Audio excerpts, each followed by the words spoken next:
Hello, this is Zaidan ALKAHLOUT greeting you from Doha, Qatar. This is the blessed days of Muharram, the 8th, which is the Thursday of the first or second Thursday of Muharram.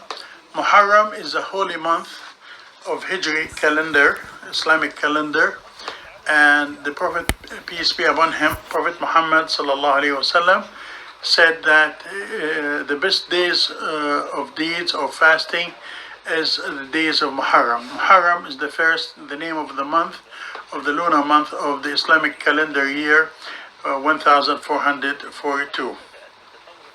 It's recommended to fast, and fasting is like Ramadan. It's not obligatory, it's optional for those who are able to do it or capable of do it, or can take care of themselves and do it as a virtual deed. Fasting is to share the thirst and the hunger of the poor and needy people. You're fasting for the sake of God, to ask God for forgiveness, to be accepted in His mercy, and to be forgiven for the last year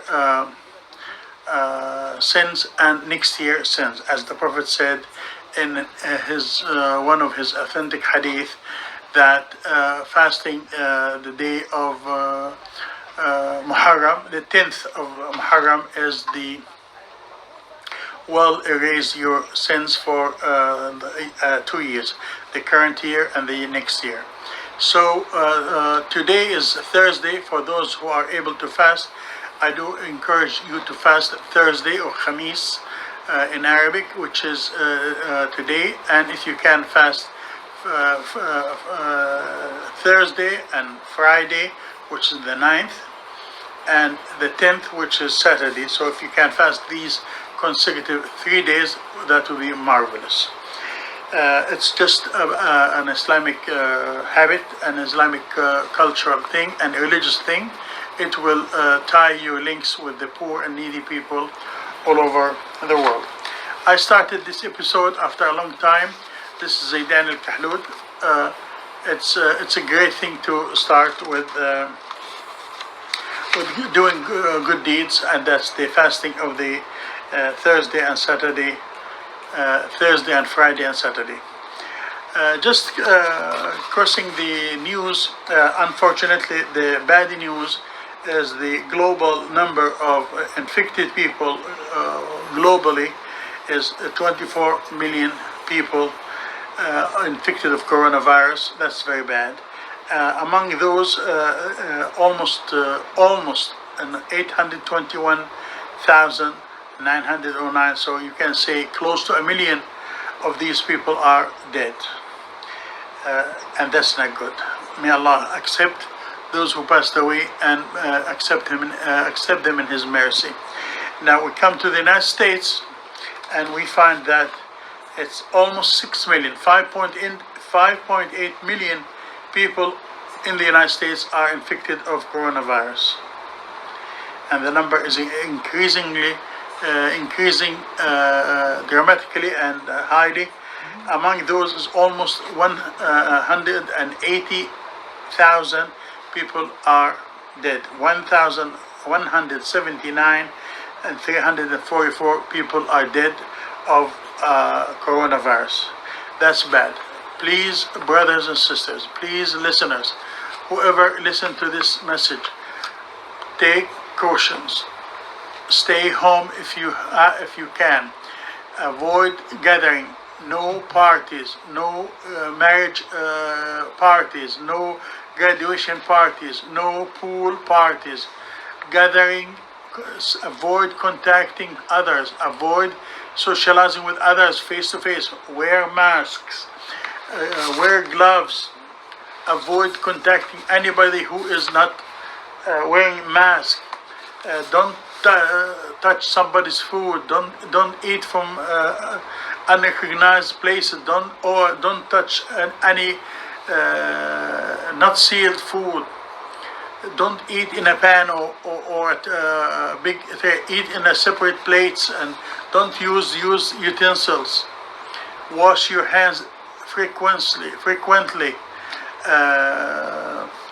Clean yourself, clean your clothes, sanitize your surfaces.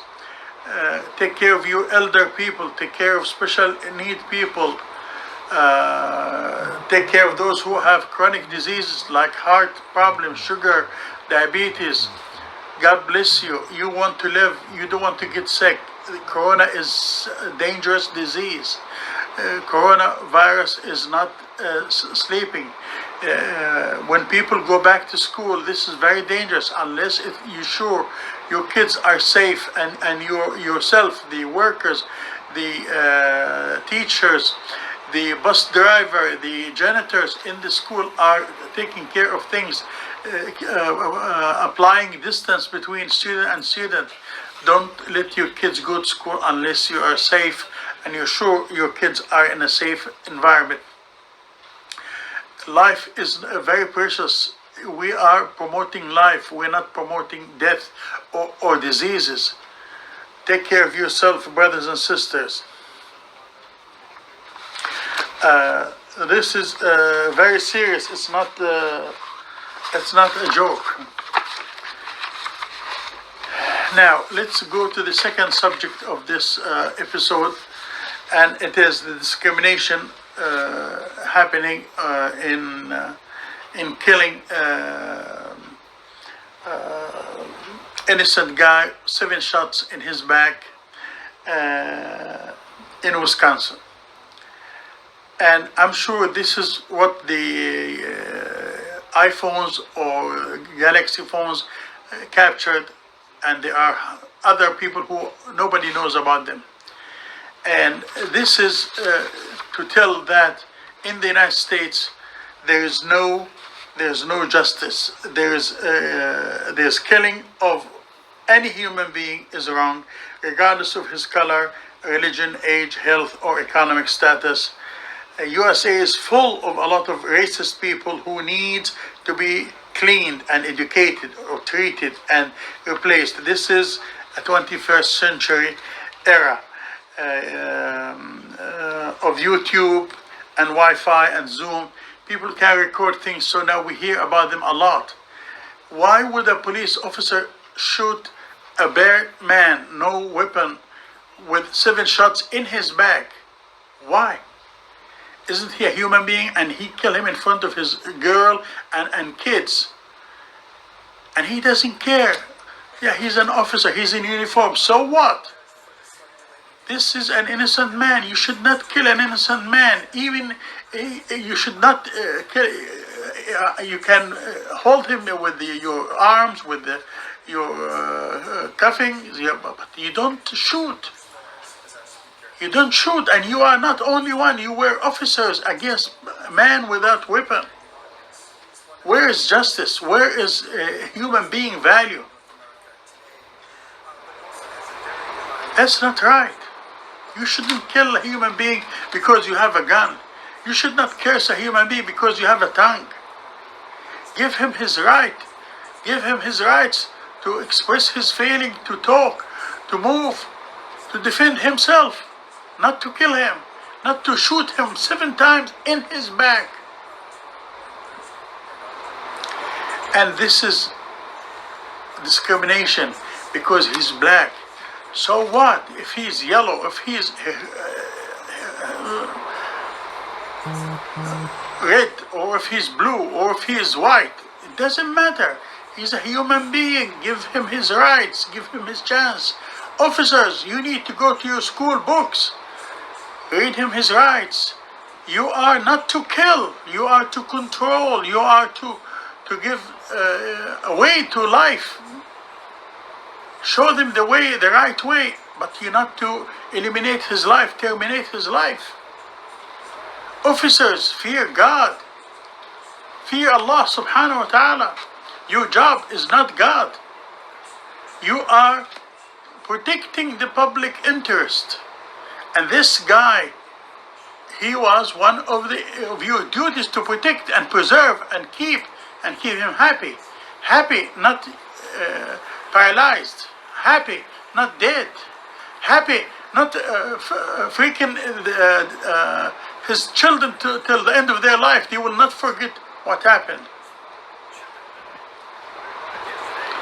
So the whole system needs to be reevaluated. Not in Wisconsin, in the whole United States. Those officers, regardless of their race or color or education, if they are not to protect the public interest, they should not be in public service. And they should not have guns. Maybe we need to ban firearms with the police officer, like Britain for a long time. Police officer, they have sticks.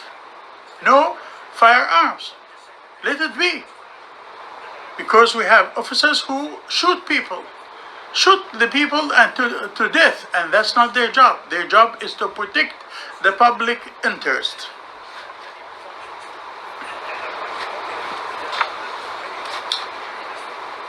And sorry for the injury and the severe torturement and suffer and pain the family goes through, and 2 people died, and riots in Wisconsin and other places. That's not right. We don't revenge from officers by burning government buildings or public service buildings. That's not right. What's right is to calm down, and leaders to talk with the people, calm down, and the officers were wrong, and those who do the riots, they were wrong too.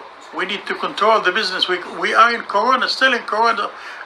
We are still in the Corona effect time, and we are suffering. The whole world is suffering from Corona. No works, no businesses. So we don't increase the burden on the government and on the city and the state. Okay, let's go back to the election and democracy, and let's start with election.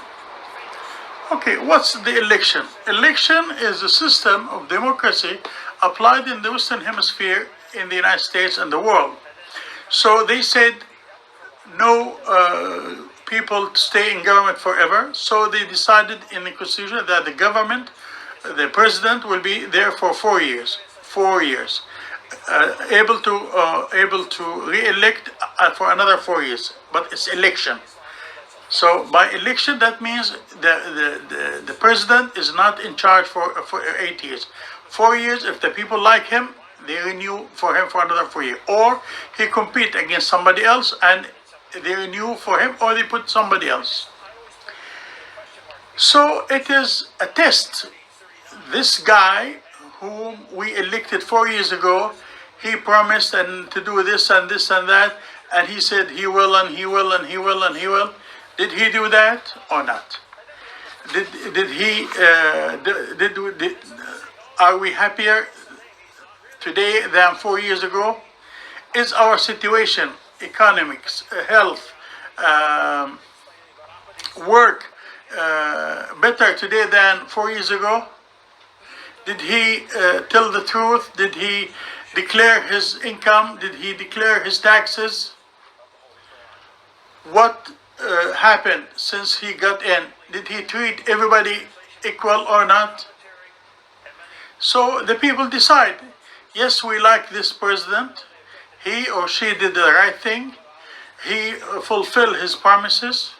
We are better today than 4 years ago.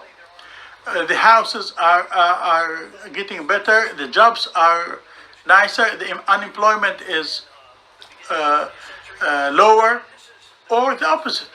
So people decide based upon the facts, and everybody can tell the situation in the whole world because of coronavirus and other issues, and because of the decision of the people in the White House, whether the situation is bad or the situation is much better.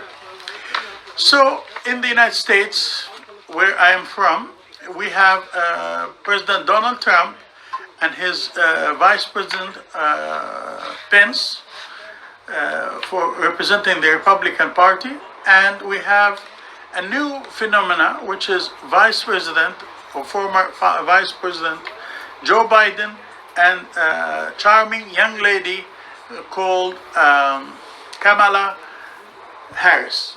Kamala Harris is the new star of this year election. She is nominated to become the vice president of the Republican Party, and so now the ticket from the Republican Party is with Joe Biden president, a 77 years old man with more than 40 years of experience in government and politics.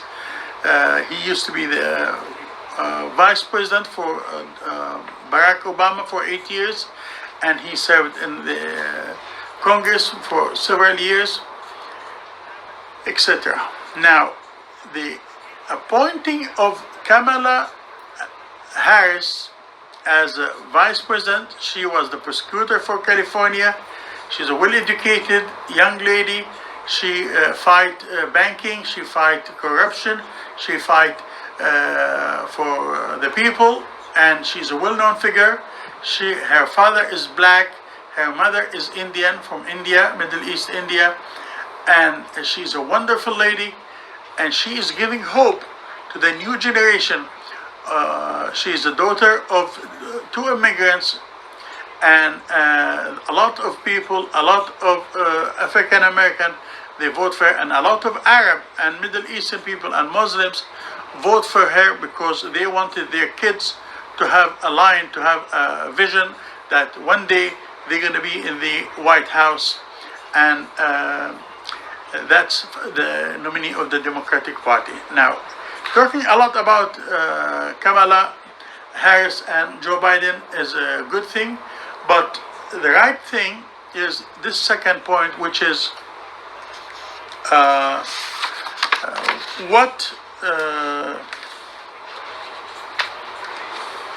where do I stand and why?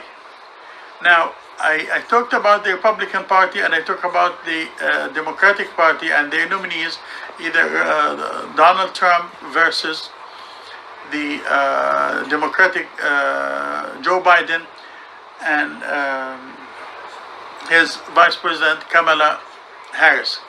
Now, where do I stand? Me, as Zaidan ALKAHLOUT, as an Arab, or as a Muslim, or as a Palestinian. What do these guys do for me? So I can say, yeah, I would like to vote for the Democratic Party. Okay, then where is, if I vote for you, what did you do for me? What I want you to do for me as an Arab. Do you put in your government, in your cabinet, Arab Secretary of State or Arab ministers in your government? Are you willing to put higher ranks in your government, in the state, in the city, in the federal? Are you going to give equal opportunity for Arabs? Are you going to give the same thing for Muslims? Are you going to talk about Palestine? Are you going to release the ban from Muslims to enter the United States? Are you going to establish Palestinian State? Or it is a political promises to we're going to do this and that, and you will never do it. Like former President George W. Bush, the son. He ruled for 8 years. Where's the Palestinian State? In his campaign, he said he will do Palestinian State. Now we've heard Mr. Biden talk about Palestinian State. Is it going to be a talk? Or is it going to be a true? If you do Palestinian State with the Jerusalem, Al-Masjid Al-Aqsa, the capital of it, a lot of Arabs, a lot of Muslims, a lot of justice seekers will vote for you.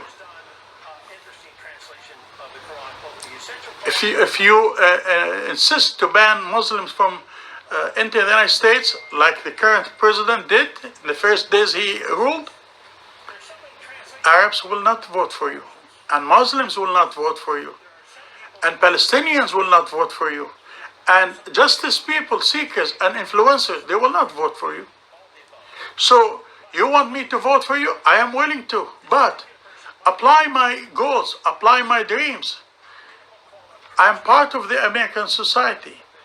I have rights, and I want to have a house, and I want to have a family, and I want to have my children to be secure and safe, and not treated with injustice or in a discriminatory status or situation. We have expert engineers and doctors and consultants. They don't have a job. You don't hire them in the right position. Why? Because they are black, or they are brown color, or they are from the Middle East or Far East, or other places. So the discrimination is a big issue in the United States. It's not only black. Black are insulted and treated miserably. So many cases. And that's not right. And I do stand for those who stand against the discrimination. Discrimination is a very bad character, very bad influence. Respect and freedom and the values, the American values, stand up with equal and equality and peace and justice and education for all, and freedom of speech and freedom of movement and freedom of transferring funds and helping others and helping needy people in the United States and all over the world. Yes, you want me to come and vote for you, I will. But come to my communities and tell us what you're going to do for us. We will vote for you. We will vote for you. And it's very important to vote for the sake of God and for the sake of the people in the United States, and for the poor and needy communities, and for the unknown communities or unrecognized communities. America is not white and black. There are Chinese communities, and there are Oriental communities, there are Indian communities, and there are African communities, and there's Vietnamese communities, and there's Nepali people, and there's Bengali people, and there's Gujarati people. These communities need to be recognized and respected. And there are Arab people, and there are Muslim people, and there are Greek people. So whoever the community is, it needs to be recognized and respected and represented in the community in the United States of America. One more thing, and I would like to make it as simple as that. We did talk about the... I would like to mention also what happened at the beginning of the month, the 4th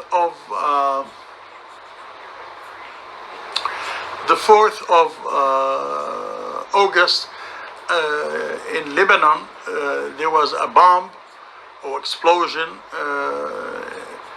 blew up half of the port, and it was demolishing a huge diameter of Beirut city, the capital of Lebanon, and it was even felt in Cyprus, like over 100 miles away, far away. This damage is a wrongdoing. It's explosive materials kept in the wrong place, in the wrong time, in a huge quantity. Its magnitude is up to 1/15 portion of the nuclear bomb dropped in Nagasaki and Hiroshima. So it's a huge bomb, and it left a huge damage, and unfortunately buildings, towers, shelters demolished in the whole of Lebanon, mainly the center of Lebanon, and left more than 200 people dead, and more than 6,000 people injured, and more than 300 up to 500,000 people lost their homes, shelters. They need medicine, they need food, they need shelter. I do urge everybody in the whole world to stand up and donate for the Red Cross, for the Crescent, for any charity organization which will give and provide for Lebanon. Lebanon is in a critical need. I beg you to stand up and support our brothers and sisters in Lebanon, to give them a hand or hint or blanket or shelter or food or money, or what, even supplication, dua. Ask God with His mercy to provide for them. And if you can do work, fine. If you can travel, fine. But people are in a miserable situation. So far, I appreciate your listening to this episode. I would like to thank you for listening till this point. Another thing, if you haven't subscribed, please like and subscribe and share and activate the bell. This is Zaidan ALKAHLOUT in Zaidan ALKAHLOUT channel. God bless you. If you can fast and make your prayer of 9th and 10th of actually 8th and 9th and 10th, Thursday, which is today, and Friday and Saturday. God bless you, and God bless the United States of America. God bless the whole world, and see you in the next episode.